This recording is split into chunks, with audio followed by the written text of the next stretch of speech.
Hi everyone. In this tutorial, we will show you how to add more information to the product details page in Squarespace. Adding extra details helps customers better understand your products and make confident purchasing decisions.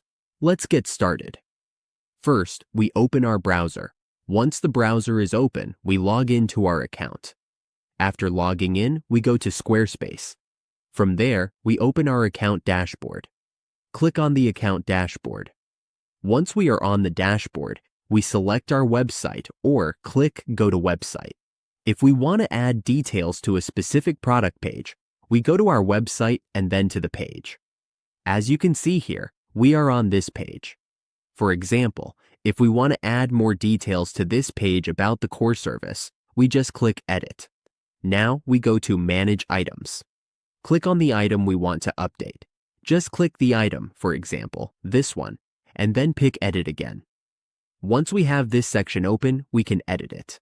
To make sure everything matches what customers need, we use the Edit Product option. Here, we can edit the product. We can add more descriptions, change the button text, add forms, and include more images. We can also configure the inventory, price, sales, and stock, and organize the categories. Make sure to edit all the details you want. Once we are done, we click Save. With clear and detailed content in place, our products become more informative and appealing to shoppers.